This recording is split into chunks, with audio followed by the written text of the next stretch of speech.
¿Quién lo hizo?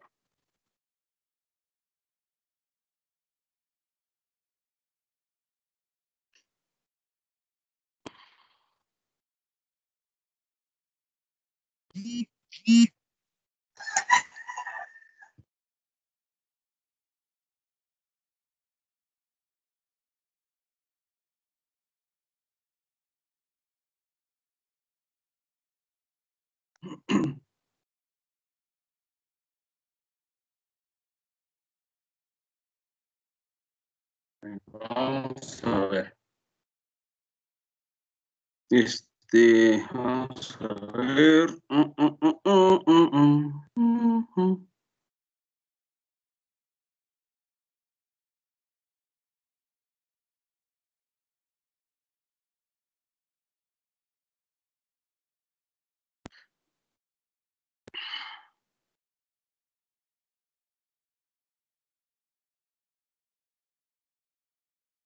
Cuando aparezca la imagen, me informan, por favor, colegas. Ya, profe, ya se ve. Ok, muchas Ya está. gracias. Eso. Entonces estábamos comentando esa parte del manejo del agua y por ahí estábamos haciendo algún cálculo, ¿sí? Comentábamos, pues por ahí ya habíamos comentado varios aspectos sobre el manejo del agua en los cultivos hortícolas. Y pues comentábamos que cobra primordial importancia la disponibilidad de agua, ¿no? Porque pues, eso de alguna manera nos va a permitir estar abasteciendo los volúmenes requeridos en función de nuestros cálculos, que a su vez dependen de la capacidad de retención de humedad, del valor de las constantes de humedad y también, pues, con base en esas características físicas del suelo y de la disponibilidad de agua, incluso de la técnica de riego, pues vamos a establecer una frecuencia de riego adecuada que responda precisamente a esos límites máximos de contenido de humedad en el suelo que nosotros determinamos. Pues comentábamos que vamos a trabajar básicamente con un intervalo que va del 60 más o menos al 90% de la humedad aprovechable, ¿no? Entonces, para poder calcular precisamente esos volúmenes, pues se requiere tener el valor de las constantes de humedad. Decíamos que principalmente vamos a estar trabajando con los valores de contenido de humedad a capacidad de campo y a PMP, ¿sí? Y también comentábamos que ese gran intervalo, pues, es decir, el contenido de humedad del suelo que se encuentra entre capacidad de campo y PMP, pues es la humedad aprovechable. Entonces estábamos viendo acá, pues aquí veíamos lo de la curva de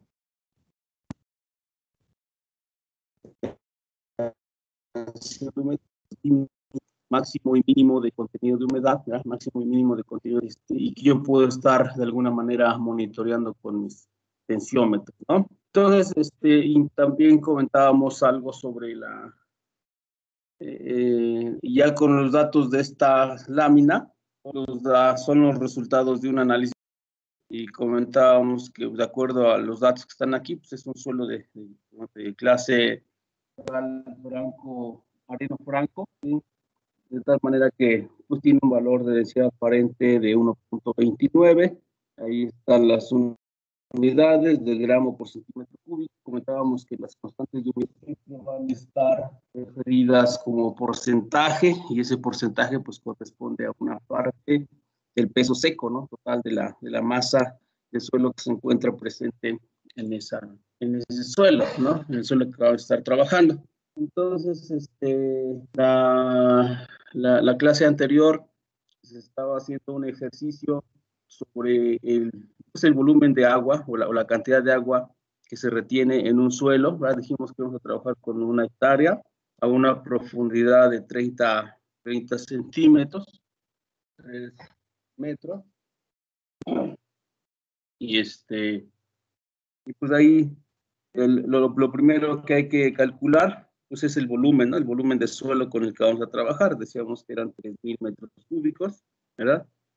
Luego, si ese volumen lo multiplicamos por la densidad aparente, pues nos va a decir que aquí tenemos que 1.29, y entonces vamos van a ser los 3,000 metros cúbicos, por 1.29.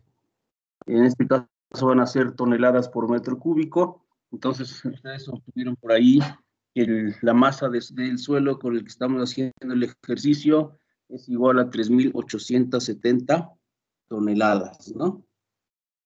Ya tenemos la masa del suelo.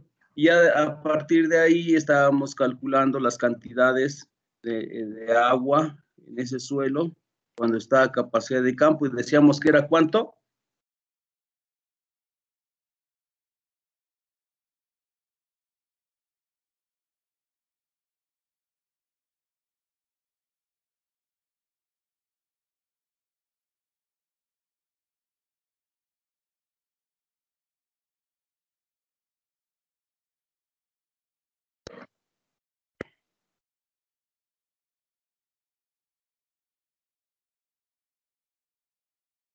El contenido de humedad de agua a capacidad de campo, profe, Sí, es de 466.01 toneladas sobre hectárea. 476,01 toneladas por hectárea. Sí, exactamente.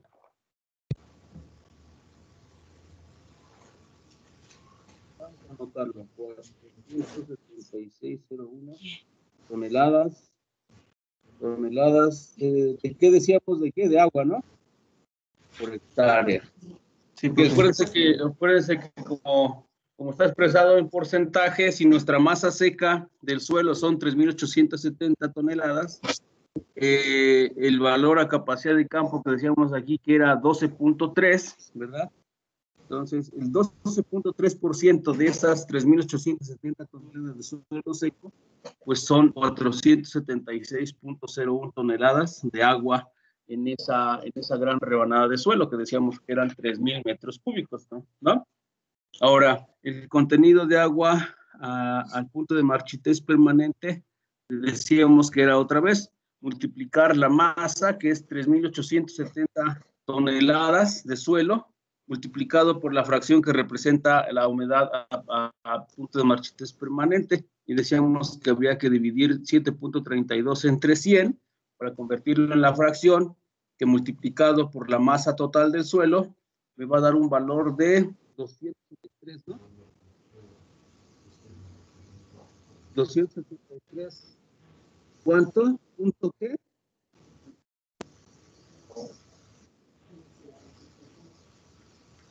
Mm, 283.284 toneladas sobre hectárea. Exacto. Toneladas de agua por hectárea. Ok, perfecto. Entonces ahí ya tenemos mis dos grandes valores que corresponden aquí en la gráfica a esto, a mi línea azul y a mi línea roja. Entonces, en el suelo que estamos revisando, cuando está a capacidad de campo ese suelo, es decir, aquí en la línea azul, tiene 476.01 toneladas de agua, ¿verdad? Y cuando se encuentra en PMP, ¿verdad?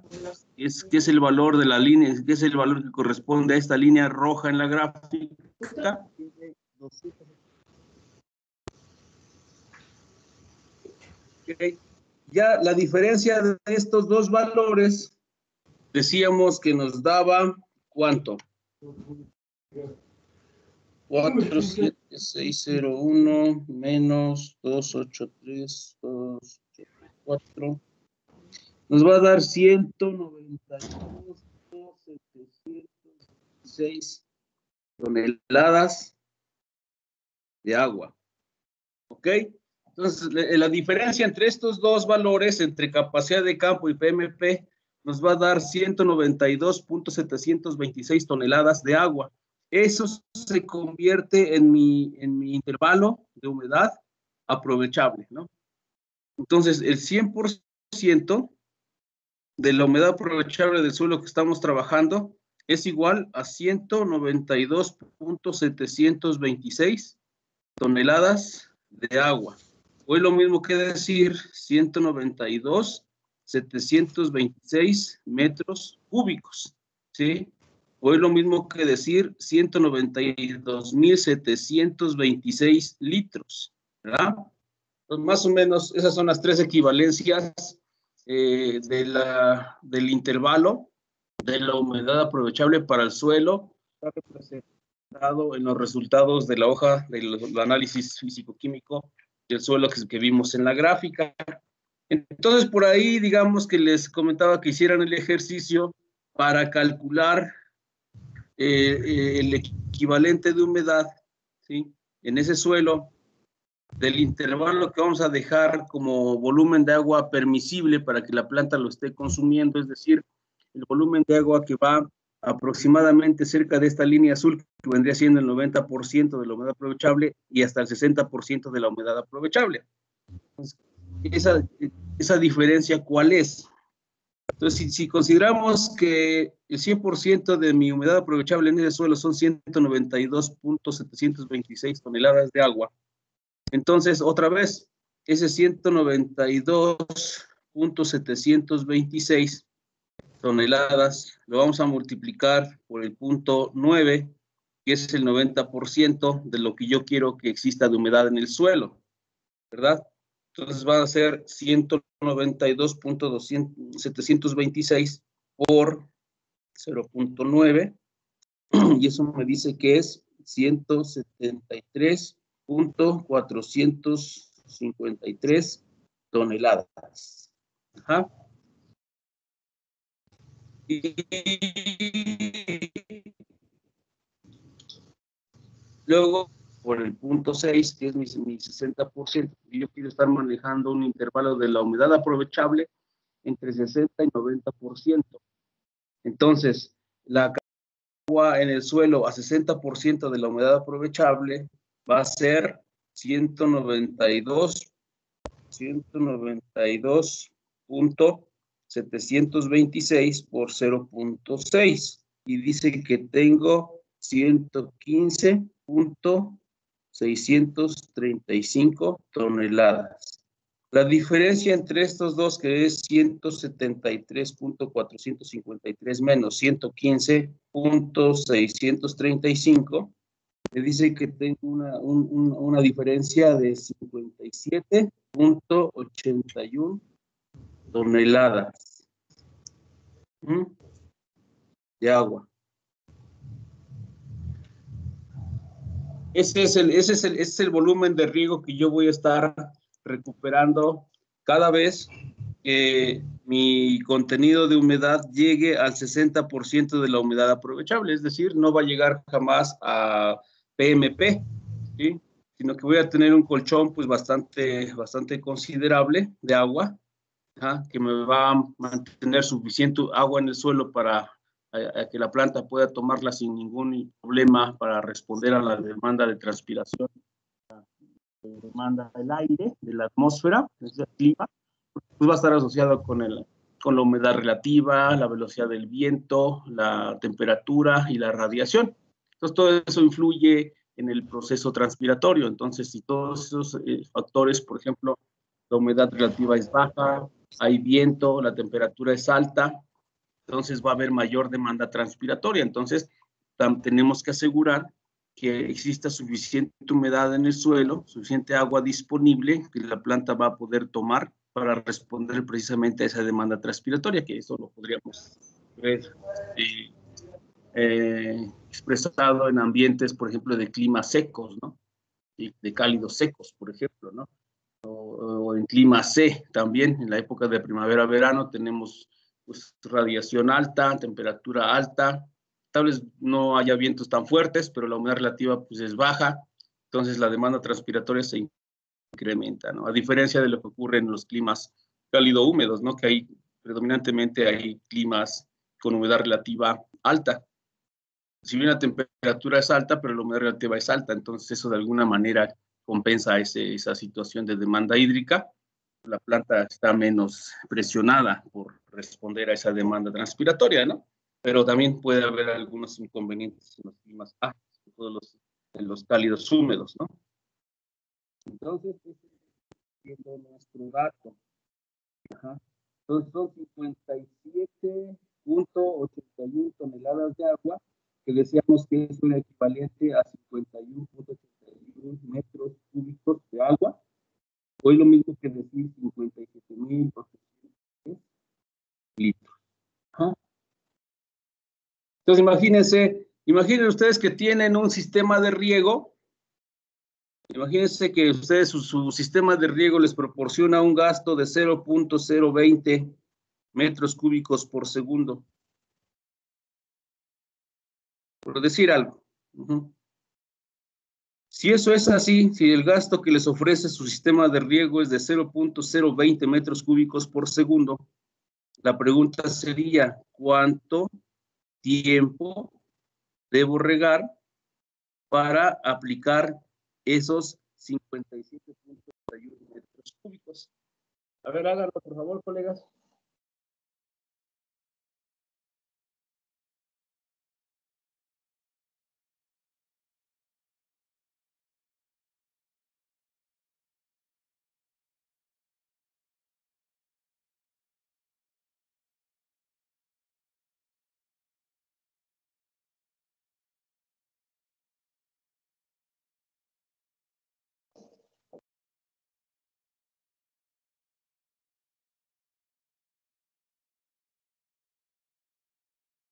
Profe, ¿lo puede repetir? Es que como que se le estaba cortando ahorita que lo estaba diciendo. Sí, claro, claro. Bueno, ¿hasta dónde nos quedamos? ¿Hasta dónde más o menos les quedó claro? Ya sabemos que nuestro volumen de riego debe ser 57.81 toneladas de agua, ¿no? ¿Hasta ahí vamos bien? Sí, profe. Ajá. Son 57.81 toneladas de agua, que es equivalente a 57.81 metros cúbicos de agua, o es equivalente también a 57.810 litros de agua, que yo debo aplicar cuando mi contenido de humedad llegue a mi límite inferior, que es el 60% de humedad, que como comentábamos, lo vamos a estar monitoreando con quién. Entonces, cuando mi contenido de humedad, el 60% de la humedad aprovechable, que es decir, este valor, ¿sí? Yo requiero, cuando mi humedad llegue a ese nivel, pues requiero regar 57.81 metros cúbicos de agua para restituir el agua que se ha perdido, que yo establecí como intervalo de consumo, y entonces tengo que llevarlo otra vez a mi punto inicial, es decir, al 90% de la humedad aprovechable. Es decir, esta línea, cerquita de esta línea azul, considerando que la línea azul es el valor a capacidad de campo. El 90% debe estar por aquí abajito. Comentábamos que dejábamos un 10% para que hubiera mayor difusión de aire y de oxígeno, ¿verdad? Entonces, cuando mi nivel de humedad llega al 60% de la humedad aprovechable, para el suelo que estamos analizando, yo debo aplicar 57.81 metros cúbicos de agua o 57.81 toneladas de agua para regresar a mi límite superior, que es el 90% de la humedad aprovechable, ¿no? Entonces, si yo ya sé que debo estar aplicando cada vez que mi tensímetro me marque el valor de tensión asociado a mi límite inferior de contenido de agua, yo sé que debo aplicar 57.81 toneladas de agua o metros cúbicos de agua. Entonces, si yo dispongo de un sistema de riego que me proporciona un gasto o una oferta de agua de 0.020 metros cúbicos por segundo, ¿cuál es el tiempo de riego necesario para aplicar los 57.81 toneladas de agua o metros cúbicos de agua? Ajá.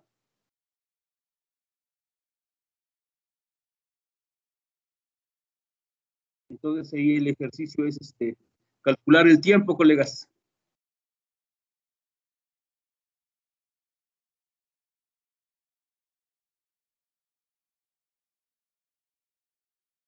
Profe, ¿Sí?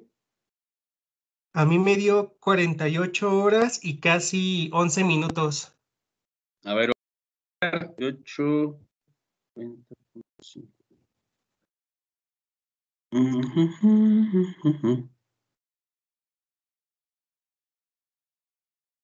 A ver, ¿quién es usted, colega? ¿Me da su nombre? Córdoba Pasos. Okay, Córdoba, pasas, 48 horas, 11 minutos, ¿va? Ok, perfecto, esa es una. Entonces vamos a ver. A mí me da 1 hora con 13 minutos, profesor. Ok. ¿Usted quién es? Fernando, profe, Ávila Torres.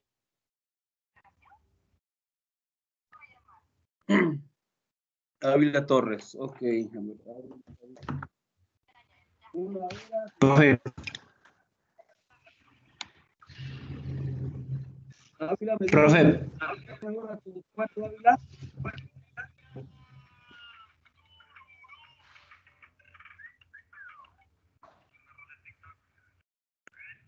Ávila, ¿me escucha? Sí, profesor, ¿qué pasó? Me dijo que 1 hora con cuánto. Con 13 minutos. Ok, ¿alguien más tiene otro resultado? sí, profe, Sí, ¿usted quién es? Sandoval Lara, a mí me da 48.17 minutos. 48 horas y 17 minutos. No, 48. 48 minutos, Ajá. 48.17 minutos para ser exacto. Y 1 minuto sería, punto 17 de minuto, ¿cuánto sería? 60 por punto 17, son 10 minutos, ¿no?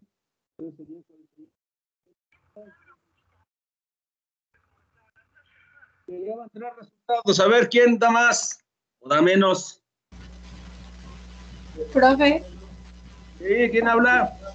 Leticia Llanos. A mí me da 48 punto igual 17, pero son horas. Ah, caray. Leticia, ¿qué? Leticia Llanos Amador. Ah, ok, Llanos Amador, cierto, Llanos Amador, ya la localicé. Profesor. 48 horas. ¿Y por qué le da tanto? Serían 2 días de riego, ¿no? Profesor. ¿Y Sí. quién habla? Sánchez Aragón.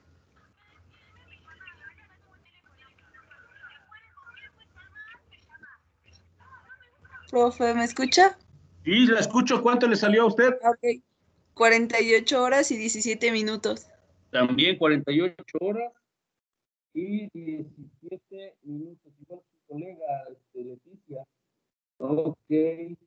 Serían 2 días de riego prácticamente, ¿no? O sea, como que estaría el sistema de riego continuamente aplicando agua. A ver, vamos a ver. Entonces, a ver, alguien más que ya tenga su resultado. Acuérdense que las participaciones cuentan, ¿eh? Profe, Por eso les pregunto su nombre. ¿Quién habla? Córdoba Pasas. Ah, ok, sí, colega. Estaba revisando mis unidades y creo que creo que estoy mal, entonces en realidad me da 48.18 minutos. Es correcto. Sí, son minutos. O sea, es menos de 1 hora. Ajá, es menos de 1 hora, más o menos. Ahora, para el ejemplo que estamos tomando en cuenta, va a depender del gasto. ¿Por qué?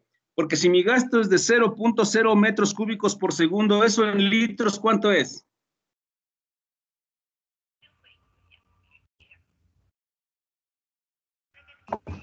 20 litros por segundo. Es correcto, 20 litros por segundo. Entonces, si yo ya transformé mis unidades en litros por segundo, y si yo uso mi equivalente en litros, es decir, 57.810 litros, pues basta con dividir esos litros entre 20, me va a dar el número de segundos, que me da más o menos 2.890 y fracción segundos.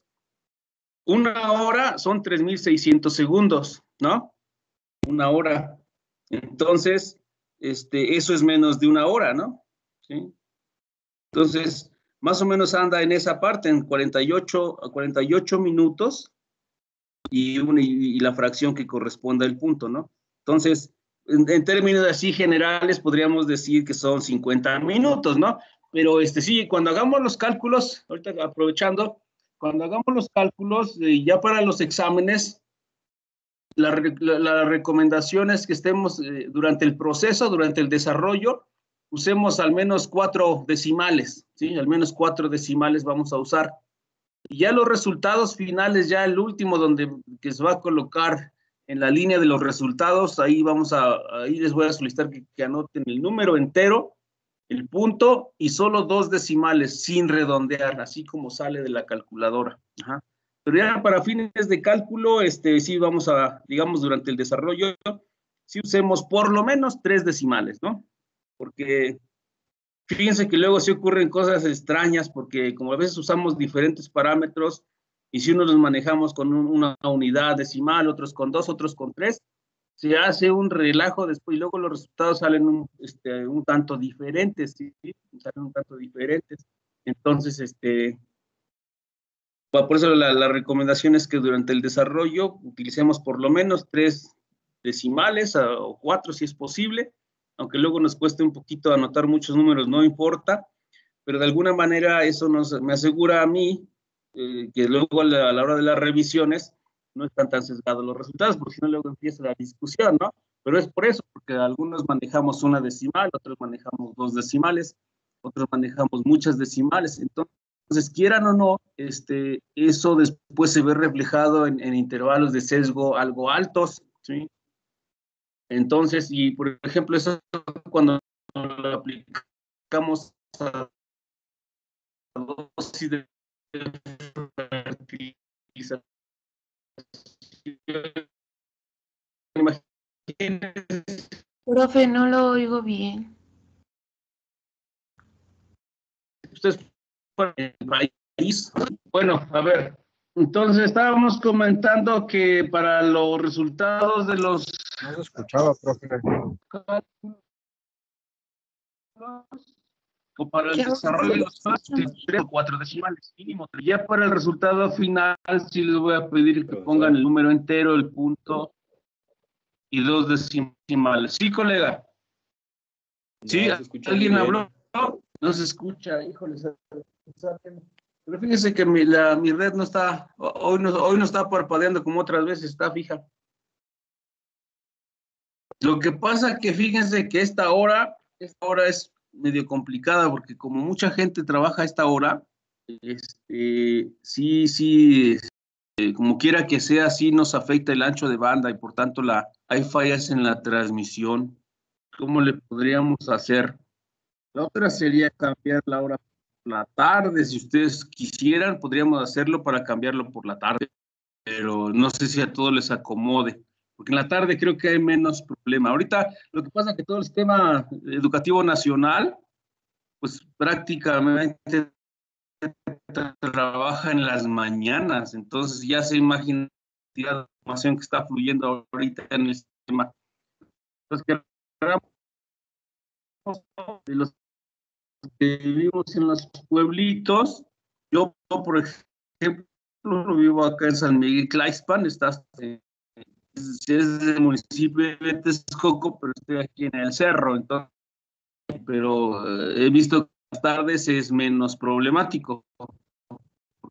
Me he reunido con los profesores, con los tesistas en las tardes, noche, y no sé, si es para la tarde yo no tendría problema, en afán de que esto es lo más claro posible. A lo mejor no vamos a lograr transmitir el mensaje al tiempo, interesa que más lo vamos a ir utilizando en los cultivos, lo vamos a ir manejando en los cultivos, y pues la idea es que se maneje toda esta información cuando hagamos ejercicios, y por ejemplo, a la hora del examen, todo esto se aplica, ¿no? Si uno les encarga hacer precisamente estos cálculos de volúmenes de riego, de tiempos de riego, pues sí, sí es importante que los lo tengamos claro. Ahora, si no queda muy claro y si alguien o algunos de ustedes quieren que se repita esta, también podemos programar una sesión extra, no se preocupen, ¿sí? Podemos programar una sesión extra y aclarar las dudas, ¿sí? Porque precisamente debido a esos problemas de conexión habrá segmentos del mensaje que no se escuchan y pues lejos de quedar claro queda más confuso el asunto, ¿no? Entonces, si eso es así, alguien que, o algunos que tengan ese inconveniente, podríamos ponernos de acuerdo para una sesión, ya sea por la tarde o el fin de semana, nos ponemos de acuerdo. Seguramente el fin de semana hay menos flujo de información y podríamos hacer bueno, aclarar las dudas que vayan quedando, ¿no? Entonces, pues ahorita, por ejemplo, para el ejercicio que hicimos, en efecto, es menos de una hora, ¿no? Porque el hecho de dividir los 57.810 litros que yo entre los 20 litros que me ofrece mi sistema de riego, entonces me sale 2.890.50 segundos. Ajá, ¿sí? Entonces, eso es menos de una hora. Ajá. Entonces, por ejemplo, si dividen esos 2.890.50 entre 60, pues me va a dar 48 minutos. Sí, es .175 por 60, sería 60 por 0.165, no 75. 60 por 0.175 y 10 minutos, ¿no? 48 minutos y 10 segundos, 10.5 segundos, aproximadamente 49 segundos, ¿no? Entonces, perdón, minutos. Y más o menos, fíjense que en la actualidad, estos riegos por goteo, los sistemas de riego de alta frecuencia, más o menos andan regando, dependiendo de la etapa de desarrollo y las características del suelo, se anda regando entre 45 minutos, una hora 5, 15 minutos, en fin. Va a depender un poco del volumen que yo requiero aplicar. Ajá. Pues, por ejemplo, si mi fuente me da pues, menos litros, fuentes pues, pueden dar 15 litros por segundo, habrá otras que nos dan 10 litros por segundo. Entonces, simplemente hay que hacer el ajuste dependiendo la cantidad de agua que yo puedo disponer por segundo o por minuto, no sé, ya dependerá del sistema. Pero lo que sí es importante es que nunca pierdan de vista las unidades que van a utilizar para llegar al resultado correcto, ¿sí? Porque nosotras con las unidades no vemos con qué tipo de unidades estamos trabajando. Sí puede haber confusión durante las operaciones y el resultado que obtengamos pues va a estar muy sesgado del dato correcto, ¿no? Entonces, si estamos trabajando con segundos, con litros, con metros cúbicos, pues con metros cúbicos, con toneladas, qué sé yo. Entonces, sí tenemos que ser muy cuidadosos en el manejo de las unidades que nos permitan llegar al resultado correcto, ¿vale? Entonces, imagínense ahora que en ese volumen de agua aplicamos esto que vimos acá, ¿no? Por ejemplo, si esa agua tuviera, por decir, 3 miliequivalentes por litro de calcio, imagínense cuántos kilogramos de calcio estoy aplicando en ese riego, ¿no? ¿Sí? Entonces, si estoy aplicando, por ejemplo, 57.8 metros cúbicos, pues aquí ya se sale de la escala, ¿no?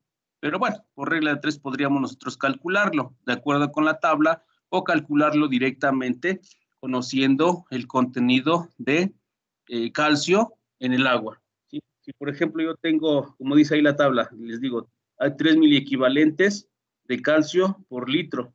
Ajá. Profe, no se ve, ¿sí? no nos está compartiendo. Caray, déjenme, otra vez se volvió a salir. Cierto, se volvió a salir, se sale, ¿eh? Vamos a ver.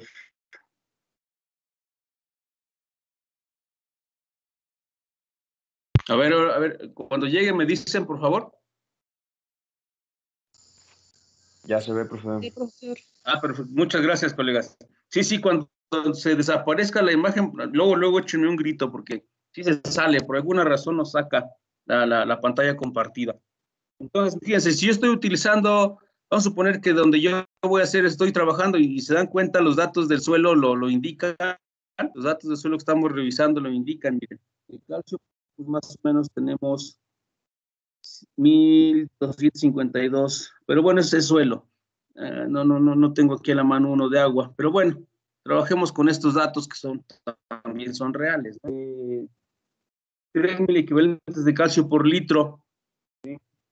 Acuérdense ustedes que un miliequivalente de calcio equivale a 20 miligramos por litro, ¿sí?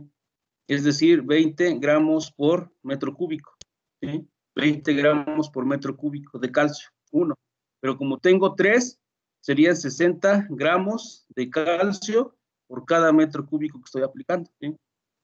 Y si yo estoy aplicando 57.81 metros cúbicos, entonces estoy aplicando ¿cuánto? 60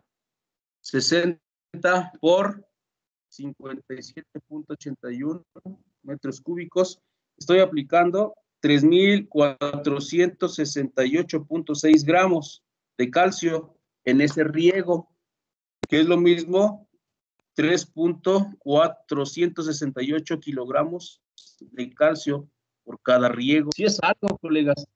Como comentábamos la vez anterior, imagínense que damos 50 riegos. Simplemente con 50 riegos estamos aplicando ya más de 150 kilogramos de calcio con el simple hecho de estar regando, ¿no? Serían 173.43 kilogramos de calcio. Ya es algo, ¿sí? Habría que ver cuál es la demanda del cultivo.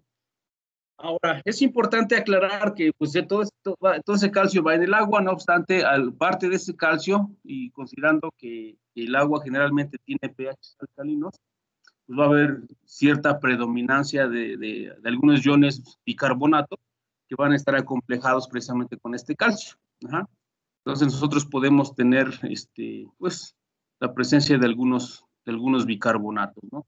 Aquí no tenemos valor de bicarbonatos, porque esto es suelo, eso generalmente pues en el agua sí lo vamos a encontrar, va a decir que tenemos 3,000 equivalentes o 4,000 equivalentes de bicarbonatos en el agua. Entonces nosotros una forma de ayudar al sistema para que ese calcio que está formando bicarbonatos de calcio quede libre, ¿sí? Ese calcio quede libre y por tanto pase a formar parte del complejo de intercambio del suelo y que la planta pueda aprovechar ese calcio, ese magnesio y ese potasio van en las aguas. Lo que hacemos es neutralizar precisamente los iones bicarbonato, ¿sí? Por ejemplo, si mi agua me marca 5,000 equivalentes de bicarbonatos, yo lo que puedo hacer es neutralizar, por ejemplo, 2,000 equivalentes de bicarbonato, y eso lo logro aplicando ácido sulfúrico. Entonces, 1 miliequivalente de bicarbonato lo voy a neutralizar con 1 miliequivalente de ácido. Entonces, ya con ese dato, o a lo mejor me interesa neutralizar 2 miliequivalentes de ácido de bicarbonato, aplico 2 miliequivalentes de ácido sulfúrico.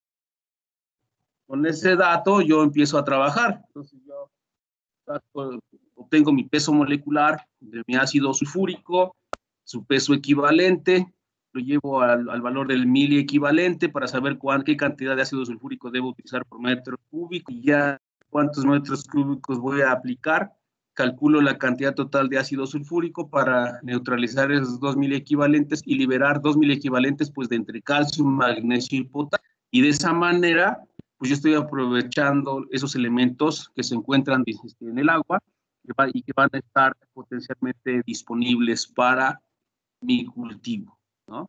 Entonces, les digo, son datos que nosotros podemos ir trabajando. Incluso, por ejemplo, pues eso igual es una pregunta luego que los productores les hacen. ¿Cómo elimino, cómo bajo el contenido de bicarbonatos? ¿Cuántos hay? No, pues tantos. Tampoco se recomienda eliminar todos los bicarbonatos en el agua, porque a veces no tenemos 2 o 3 o uno y medio, 2. Todos los bicarbonatos les estamos quitando al agua su capacidad de amortiguamiento, entonces no es conveniente tampoco. Entonces, por eso hay que dejar mínimo 1 o 1.5 mil equivalentes de bicarbonatos en el agua, y a los demás los podemos estar neutralizando con ácidos. Puede ser el ácido sulfúrico, pero puede ser también con ácido nítrico, de tal forma que si yo neutralizo bicarbonatos con ácido nítrico está muy bien porque aparte estoy agregando nitratos. y aparte estoy liberando del complejo de bicarbonato de calcio, bicarbonato de magnesio o bicarbonato de potasio, esos elementos al neutralizar precisamente los bicarbonatos, ¿no? Entonces, todo eso que le estoy comentando es necesario que lo tengan presente, ¿sí? Entonces, por ejemplo, vamos a ver, les recomiendo, caray, ya no lo tengo. Déjenme ver, por ahí tengo otro archivito. Tengo otro archivo. A ver si se abre ahorita. Ahí está. Entonces les recomiendo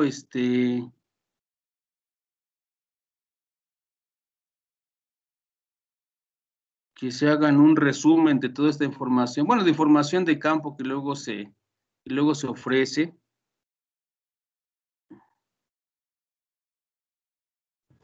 Profe, ya no está proyectando. Sí, estoy localizando otro archivo que les quiero compartir.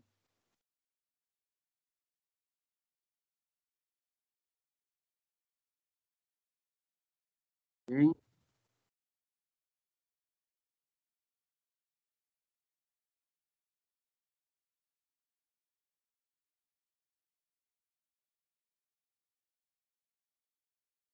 No sé si ya les ha llegado un archivo en Excel.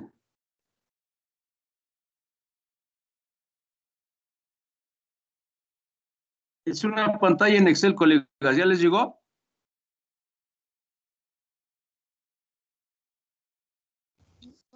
¿Cómo, profe? ¿Lo Todavía no subió la a abre. Teams? ¿O no lo lo quiero proyectar nada más.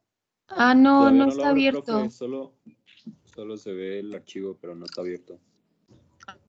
Órale, déjenme ver.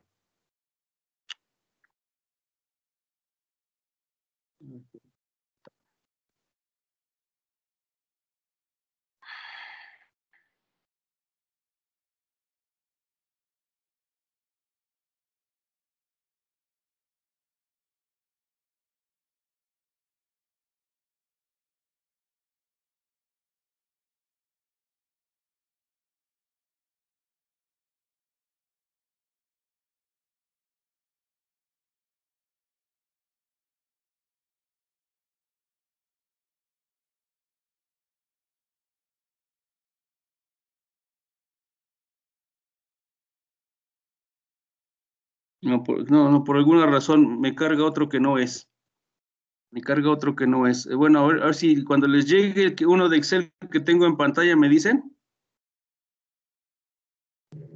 Ya se ve, Ya se profe. puede ver, profe. Sí, gracias. Ya, Ese profe. no era.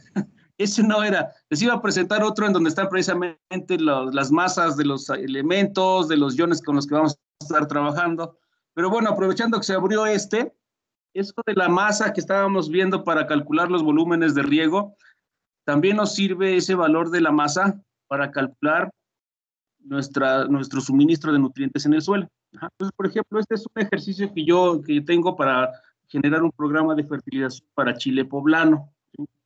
Entonces, cuando nosotros tenemos ya la información, por ejemplo, del requerimiento de nutrientes del cultivo, que se llama índice de extracción nutrimental, que es el que estoy señalando ahorita, recuerden que el índice de extracción nutrimental corresponde a la cantidad de nutriente, ¿sí?, que el cultivo requiere para expresar una tonelada de producto. Es decir, el chile poblano, en promedio, de acuerdo a los estudios que hemos hecho, requiere de 3.7 kilogramos de nitrógeno para poder obtener nosotros una tonelada de producto comercial.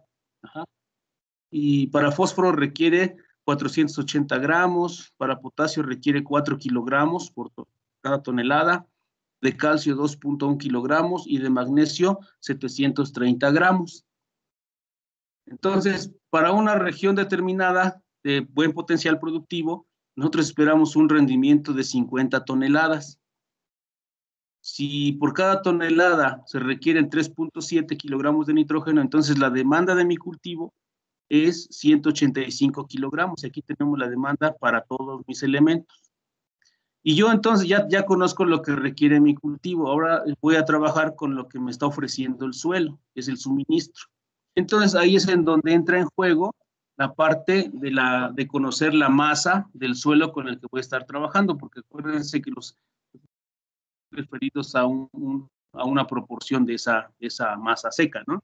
Y generalmente pues vienen como partes por millón o también vienen como miliequivalentes. Entonces, por ejemplo, ya está aquí, yo voy a trabajar por 1 hectárea a 25 centímetros de profundidad porque va a ser el fertirriego. Los surcos están a 1.2 metros y mi densidad aparente es de 1.25 toneladas por metro cúbico, ¿sí? Entonces, mis datos de suelo me dice que yo puedo disponer de 15 partes por millón de nitrógeno nítrico, ¿sí? De nitrógeno o de nitrógeno inorgánico, así se piden los análisis.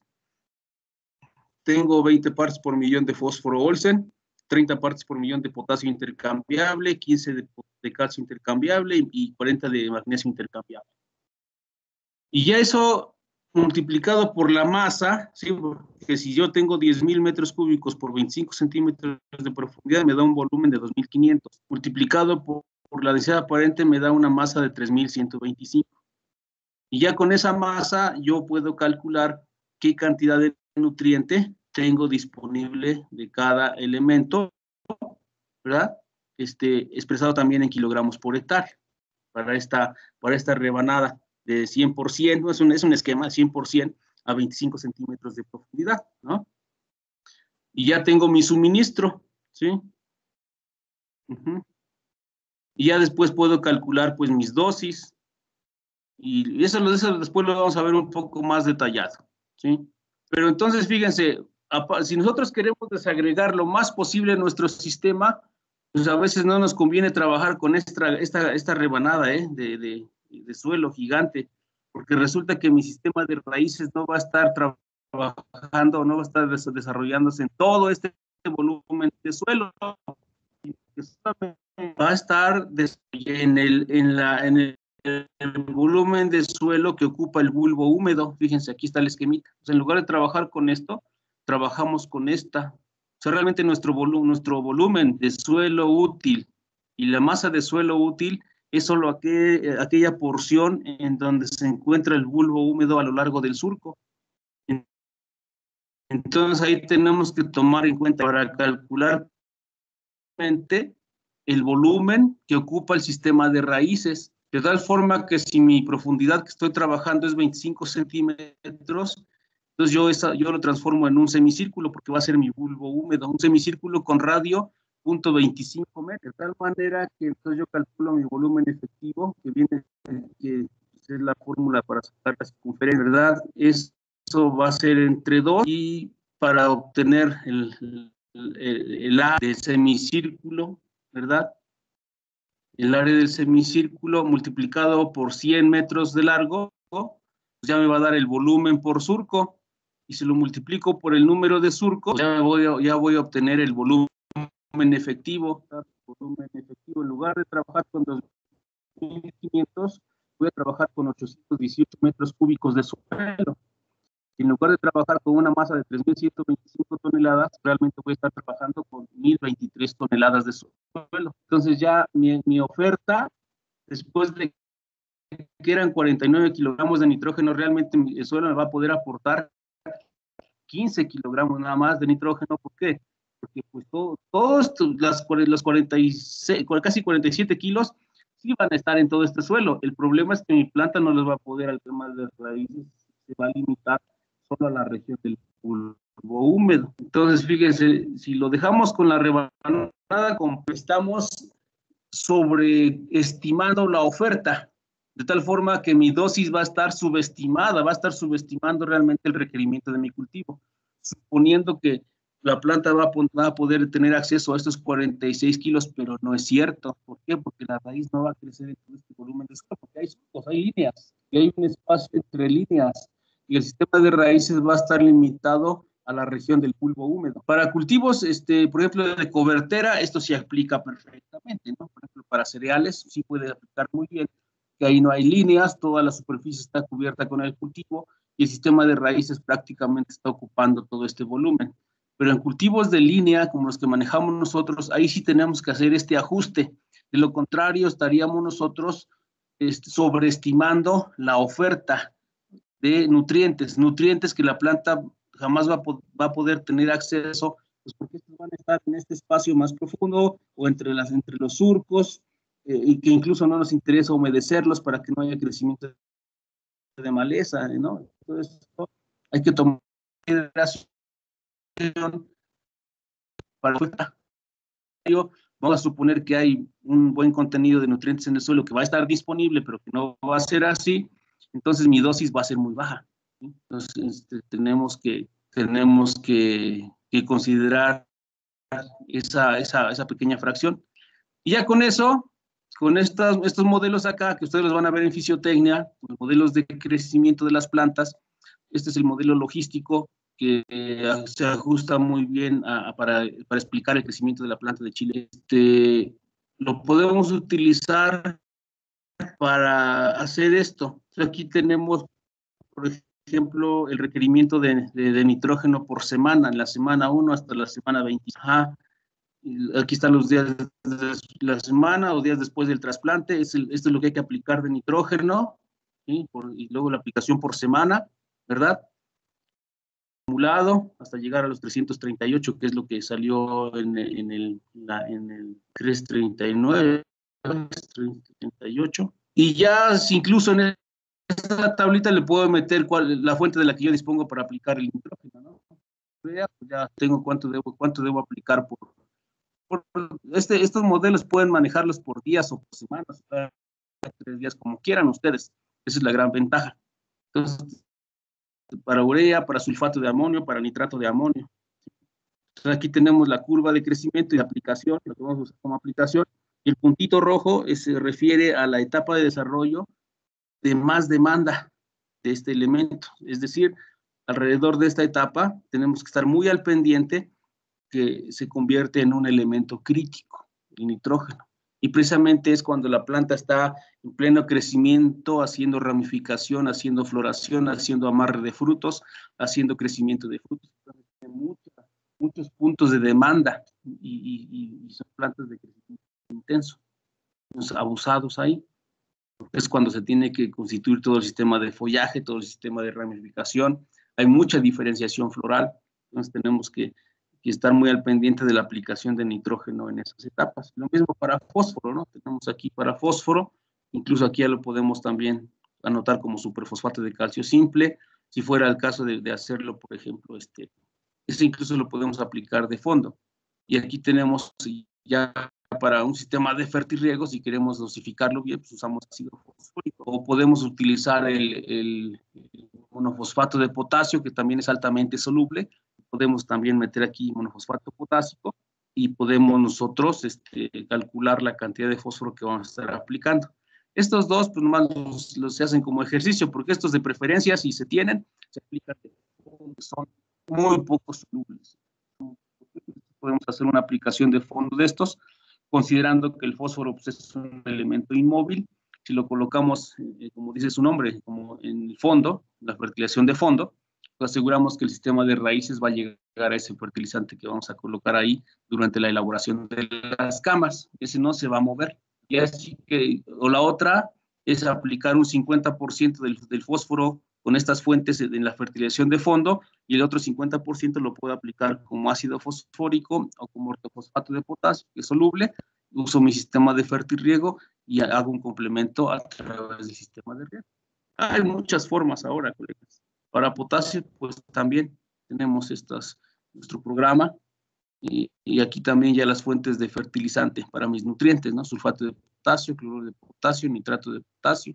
Si usan nitrato de potasio, tendrán que considerar que les va a aportar potasio y nitrógeno. Entonces, se van a restar de los cálculos de nitrógeno que van a aplicar acá, ¿no? Y lo mismo para calcio y para magnesio. Y el programa total completo sería este. Y para eso sirven los modelos de crecimiento. Sí, nosotros si logramos ajustar un modelo, una ecuación pues al crecimiento de la planta, nosotros podemos perfectamente representar la curva de crecimiento y después identificar las etapas de mayor demanda. Miren, aquí está. Y son diferentes, miren.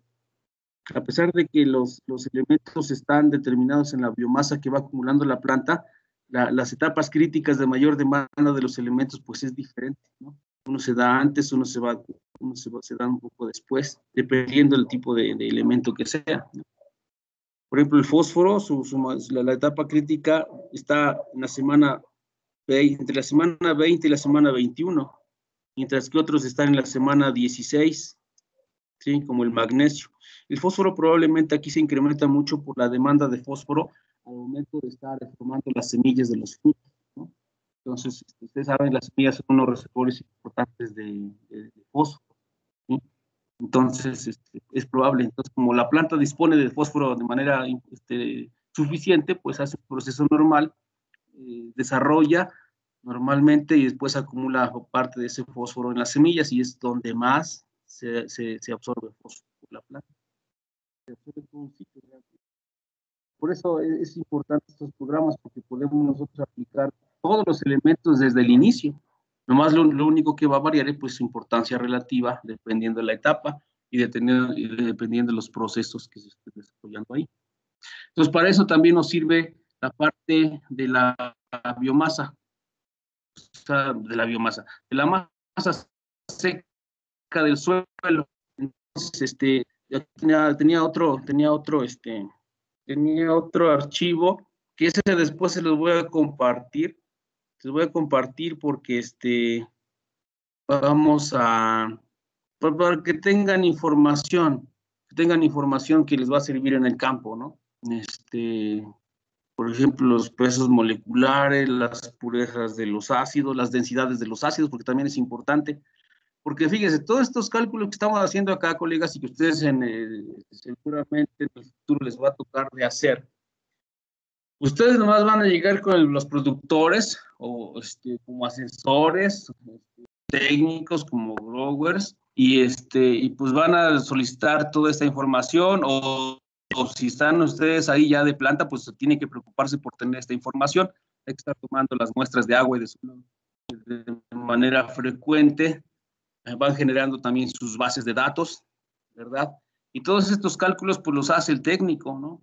O sea, al agricultor no le van a presentar toda esa información, todos esos cuadros, todas esas gráficas, no olvídense, lo van a hacer bolas y ni lo van a usar.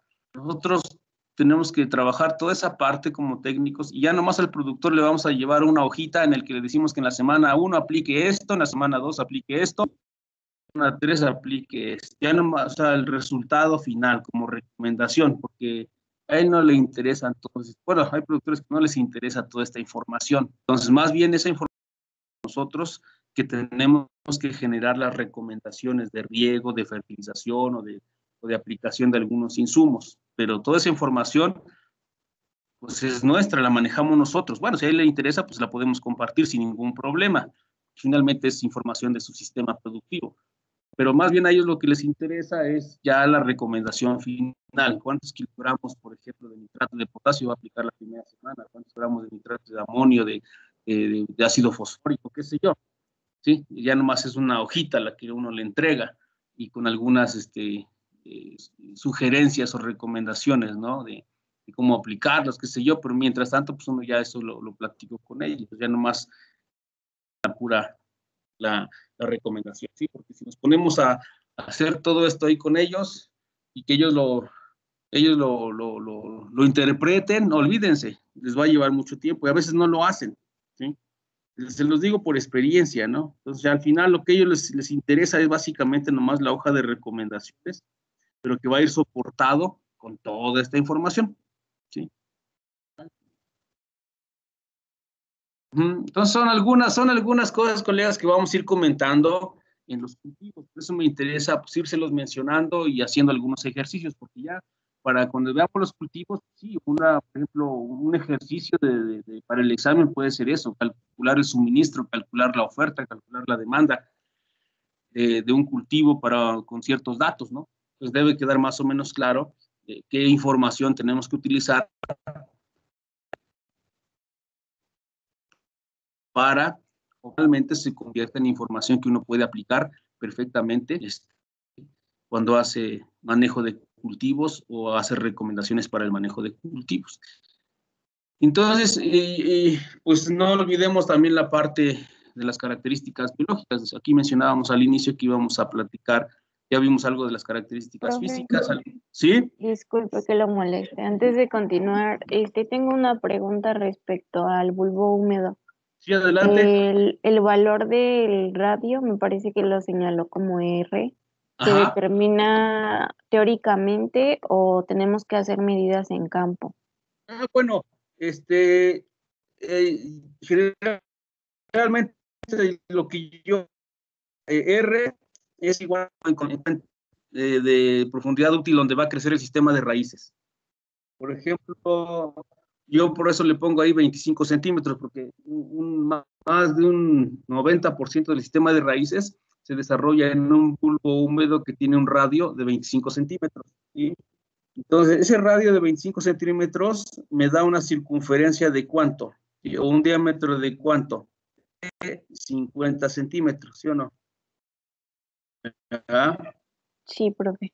Exactamente. Entonces, imaginémonos que trazamos un círculo.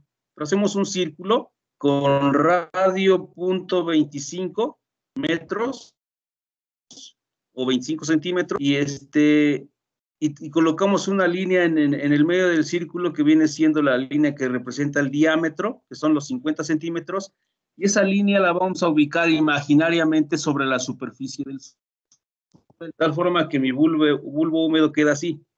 Por abajo, esa semicircunferencia de radio .25. Puede ser más, si el cultivo tiene un sistema de raíces más profuso, podemos llevarlo a una R de .30. De tal manera que, ¿cuál es la fórmula para calcular el área de una circunferencia? ¿No? El área de la circunferencia es igual al pi, el valor de pi, multiplicado por el radio al cuadrado. Ese es el área de la circunferencia. Pero como a mí me interesa conocer solamente el área de la semicircunferencia que se encuentra bajo la superficie del suelo, es decir, la mitad de ese círculo, ese valor lo divido entre 2. Entonces sería pi por radio al cuadrado entre 2. Y de esa manera yo ya tengo el dato de área del semicírculo, ¿sí o no? Del semicírculo que se encuentra bajo la superficie del suelo.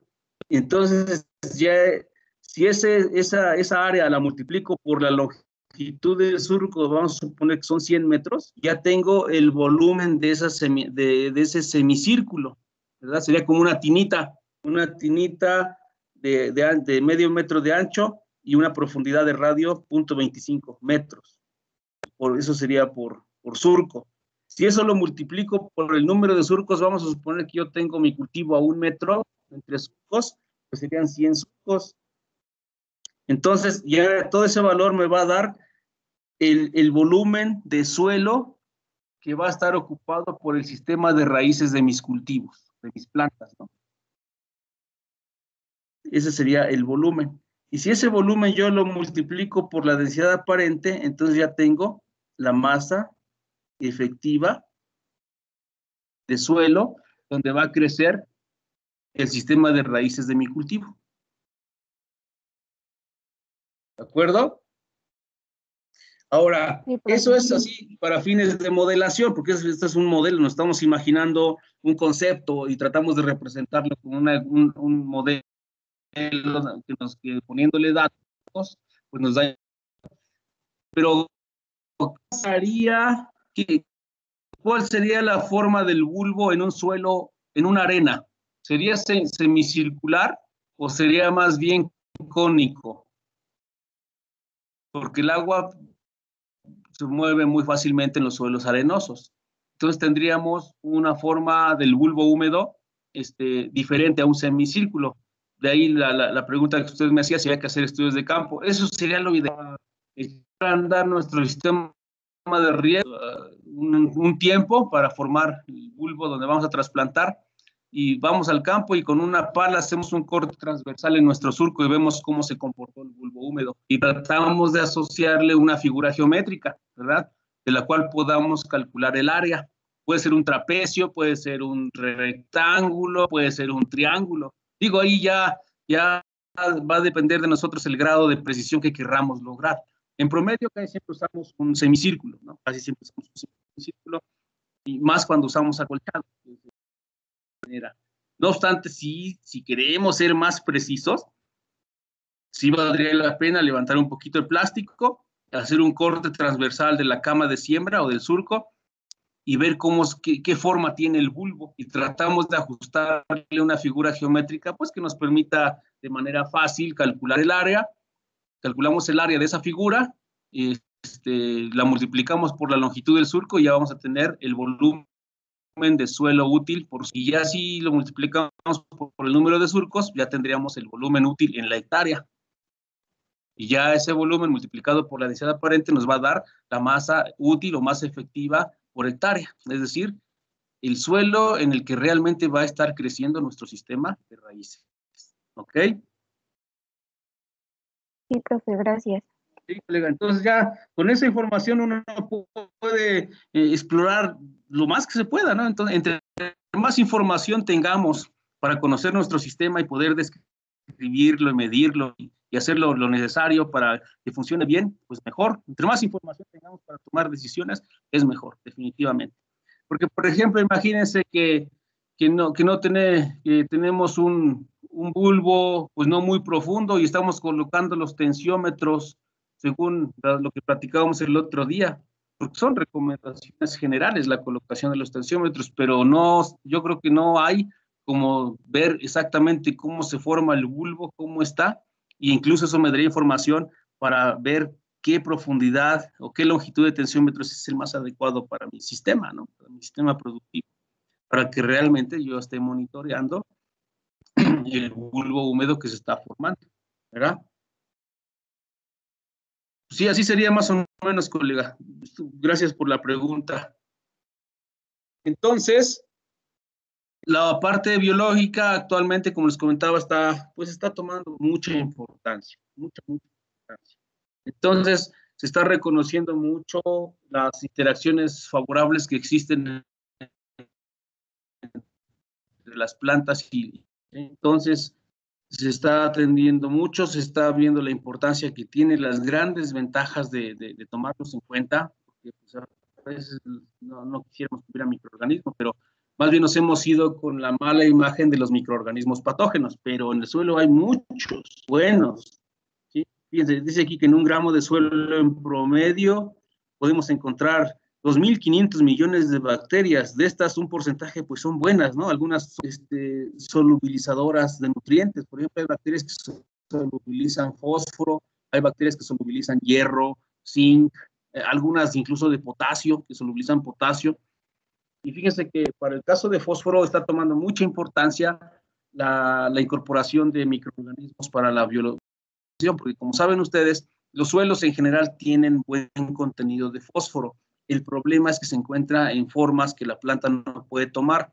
Entonces resulta que algunos microorganismos liberan algunos metabolitos que pueden transformar esas formas químicas de insolubles o de indisponibles a formas disponibles para la planta. Entonces, considerando que el fósforo, que las fuentes que los fertilizantes que nos proporcionan el fósforo, pues requieren de minerales para poder elaborarlos, se supone que en unos años eso va a ser crítico porque se están agotando las fuentes minerales para fabricar esos fertilizantes. En general, los fertilizantes como que requieren de materia prima mineral, pues va a llegar el momento en que va a ser muy escaso, van a ser muy caros y a lo mejor hasta ya no va a haber. Entonces, ahora se está viendo la posibilidad de que a través del uso de biofertilizantes, ¿sí? Un biofertilizante es un material que contiene microorganismos solubilizadores de algunos elementos.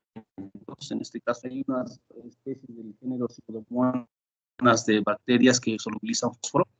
Y se está viendo esa posibilidad de empezarlos a incorporar para aprovechar las reservas de fósforo pues, que hay en el suelo. Aparte, pues no tenemos que dejar totalmente de lado la aplicación de fertilizantes como complemento, ¿verdad? Porque si bien es cierto, hay microorganismos que pueden ayudarnos a hacer disponible algunos elementos, ya sea solubilizándolos o ya sea quilatándolos. En el caso aquí de los sideróforos, algunos microorganismos para quilatar, sobre todo micronutrientes.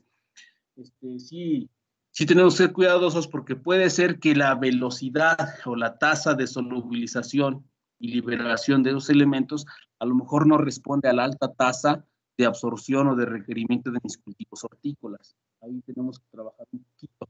Tal vez para otros cultivos de tasa de crecimiento no tan rápida se ajuste perfectamente la cantidad que se puede liberar con la cantidad que el cultivo está requiriendo.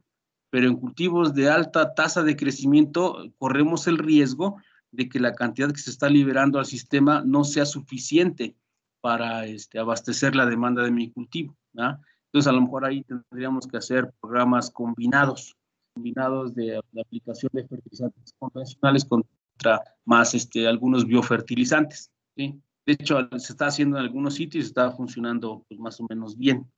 Porque también no olvidemos que, por ejemplo, cuando aplicamos biofertilizantes que llevan rizobios o rizobio, resulta que cuando se aplica fertilizante nitrogenado, se inhibe la actividad del rizobio. Entonces, la cantidad de nitrógeno fijado en los microorganismos pues baja de manera considerable.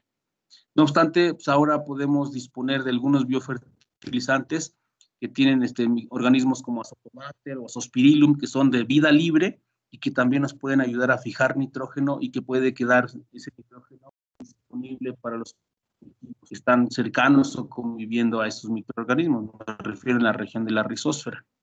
Y hay otros microorganismos que producen análogos bioreguladores, ¿no? O de hormonas vegetales, ¿sí? ¿Sí? Precursores de auxinas o a veces compuestos de naturaleza auxínica, como citocinas o como giberelinas que estimulan el crecimiento, ¿sí? De las plantas. Algunas favorecen la toma o la absorción de nutrientes, sobre todo los microorganismos que hacen micorrización, entre ellos los del género Glomus, ¿no? Pero hay otros géneros que hacen micorrización o establecen micorrizas entre el ambiente y la planta y ayudan a tomar varios nutrientes. El más común es el fósforo, pero también se ha observado que facilitan la absorción de algunos micronutrientes y también del agua, ¿sí? Al incrementar la superficie de contacto en el sistema de raíces por las hifas de estos hongos, se incrementa mucho o se favorece mucho la absorción de agua en condiciones incluso complejas. Entonces, está entrando fuerte esta parte de bueno, aquí en inglés, los reguladores del crecimiento, ¿sí? De vegetal, ¿no? Son rizobacterias promotoras del crecimiento vegetal, PGPR. También encontramos PGPB, que son las bacterias promotoras del crecimiento vegetal. En este caso son rizobacterias del crecimiento, promotoras del crecimiento vegetal. Pero también tenemos hongos, muchos hongos. Tenemos también actinomicetos. Aquí tenemos, fíjate, podemos encontrar hasta 1.000.000 de hongos, ¿sí? Pues en principio muchos de estos nos ayudan a un buen proceso de mineralización de la materia orgánica, lo cual representa la liberación de nutrientes en forma mineral, en forma iónica que la planta puede absorber, ¿verdad? Aparte, pues nos ayudan a la rizoremediación. Puede ser algunos hongos que hacen micorrizas incluso pueden ayudar a las plantas a crecer más o menos bien en condiciones de presencia, por ejemplo, de metales pesados. Se ha observado que algunos hongos pueden retener en las hifas algunos metales pesados que pueden ser tóxicos para la planta. Algunos de estos, por ejemplo, algunos de estos microorganismos pueden producir algunas enzimas, ¿no? Por ejemplo, hay una enzima que está cobrando mucha importancia ahora por la situación del estrés ambiental. El principal señalizador de las condiciones de estrés es el etileno. Entonces, el etileno, por ejemplo, cuando una planta crece en condiciones de salinidad o de sequía, empieza a detectar los problemas de abasto de agua o de exceso de sales. Entonces, el etileno que se sintetiza en la raíz para enviar la señal a la parte aérea, pues llega rápido la señal, ¿no? Pero hay unos microorganismos que sintetizan una enzima que se llama ACC desaminasa.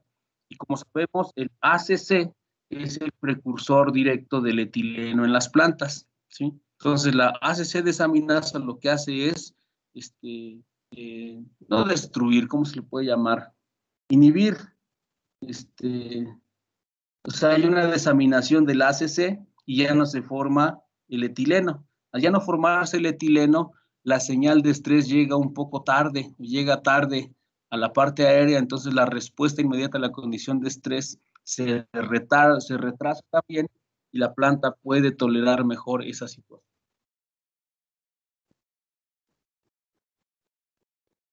Se están utilizando para producir insumos antiestrés, ¿no?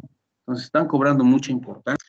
Y pues con todo eso, colegas, pues vamos a tratar de ajustarnos a este nuevo concepto que está surgiendo en el mundo sobre el manejo de los agroecosistemas, ¿no? La zona crítica. Entonces, actualmente en esta zona crítica es en donde estamos viviendo nosotros y estamos manejando nuestros cultivos, ¿no? Es precisamente, como dice acá, la zona crítica corresponde al área que se encuentra desde la parte superior de la vegetación que cubre la superficie y la parte de suelo en donde se desarrollan las plantas y se llevan a cabo los procesos del ciclo hidrológico, ¿no? Entonces, es interesante porque este nuevo concepto está incorporando al estudio de la agricultura agroecólogos, ecólogos, microbiólogos, edafólogos, agrónomos, ¿sí? Y todos ellos haciendo un equipo para tratar de entender mejor este sistema, el sistema en el que estamos pues, conviviendo nosotros junto con las plantas y el resto de seres vivos que van a estar interactuando con nuestro sistema agrícola. Por ejemplo, me ha tocado, no sé si ustedes sepan, pero en algunas empresas, en algunos agrícolas fuertes que hay en México, sobre todo al norte del país, me ha tocado visitar algunas que por ejemplo, hace años, ¿no? En el que salían al campo y notaban por ahí la presencia de fauna silvestre, pues había que eliminarla, ¿no? Conejos, ardillas, coyotes, qué sé yo.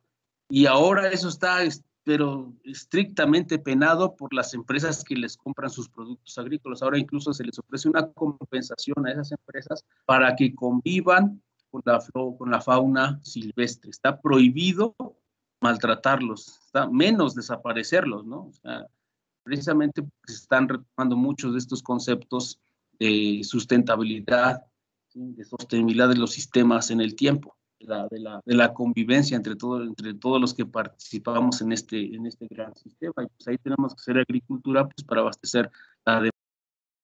Entonces, imagínense que nosotros en el futuro pudiéramos tener así unas parcelas aquí en el campo de fitos, ¿no? En donde no solamente estemos participando los de hortalizas, sino que invitemos a la gente de microbiología de ahí de suelos, a los de física de suelos, a los colegas de ecología de ahí de fitos, algún colega parasitólogo para que estemos observando lo que ocurre en el suelo y en las plantas. O sea, sería padre pues tener un equipo de trabajo interdisciplinario que esté estudiando los sistemas de producción agrícola, ¿verdad? Porque pues para allá va esta situación. Tenemos que ser lo más integrales posibles para que en la medida que tengamos más información y más conocimiento de esto, pues podamos entender mejor el sistema, manejarlo, conservarlo y aprovecharlo, ¿sí? Entonces, suena muy interesante este nuevo concepto del manejo de los agroecosistemas, ¿no? La zona crítica, así se le llama ahora.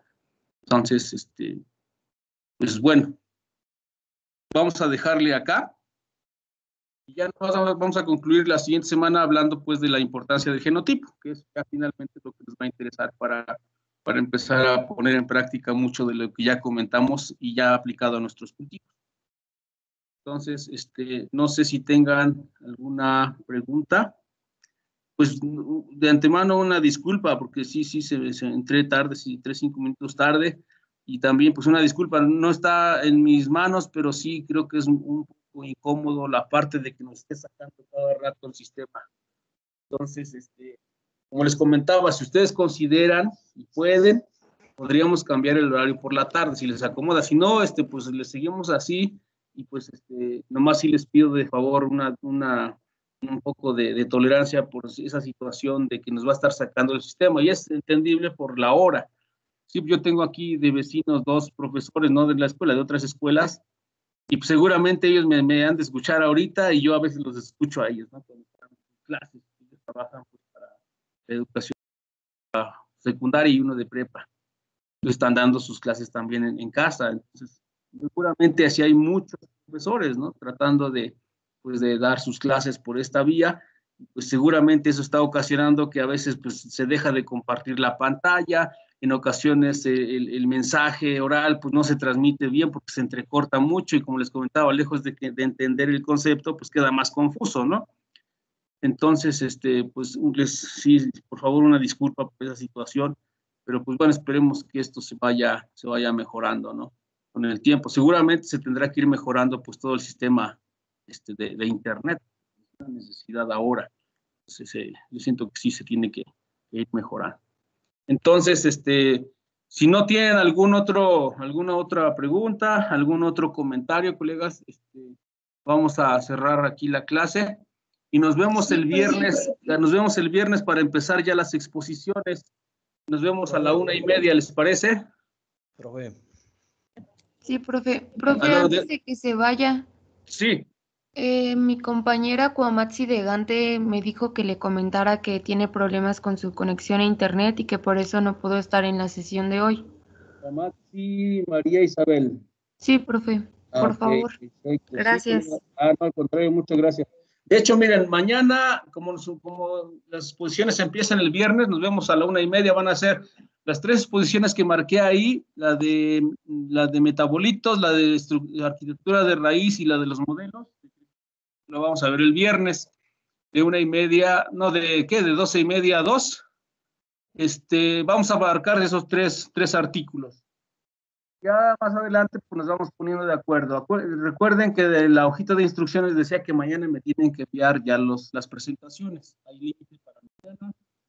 Mañana en la noche ya voy a retirar todos los artículos de nuestro espacio y les voy a subir ahí un libro que me parece que pude bajar el año pasado, que habla sobre el mejoramiento de las propiedades nutracéuticas de las plantas y entre ellas vienen algunas hortalizas.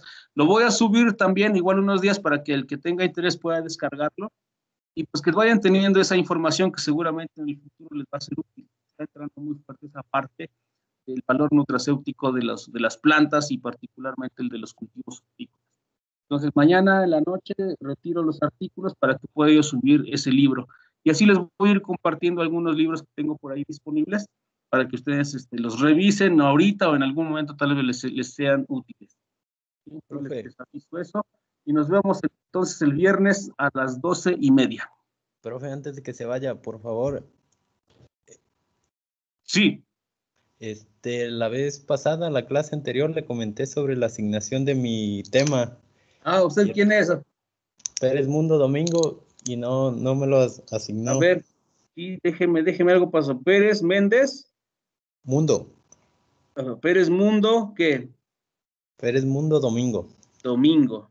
Ahorita mismo lo subo entonces para que tenga chance de prepararlo. Sí, profe, gracias. No, al contrario, gracias a usted. Dale, colega, pues buen día. Cuídense mucho, por favor. Ánimo con todo lo que hagamos. Profe. Y pues sean felices, colegas. Así la vida es más llevadera. Sí, colega, ¿quién habla? Jerónimo, nada más que un favorzote. Me comenta por ahí una compañera que regresó de su intercambio académico, que no la ha agregado ahora sí que al equipo de Teams y se ha perdido las clases. ¿Quién es ella? Ana Cristina Telles. Ana Cristina Telles. ¿Ya tendré sus datos de ella como para agregarla? No sé, profe. Me imagino que Sino sí. que me los envíe, sino que o alguien de ustedes envíe, por favor, en mensajito sus datos de la matrícula y ya la subimos, ¿no? Ah, ok. Sale, profe. Ya le comento. Sale, colegas. Muchas gracias. Sale, colegas. Gracias. Excelente día. Nos vemos el viernes.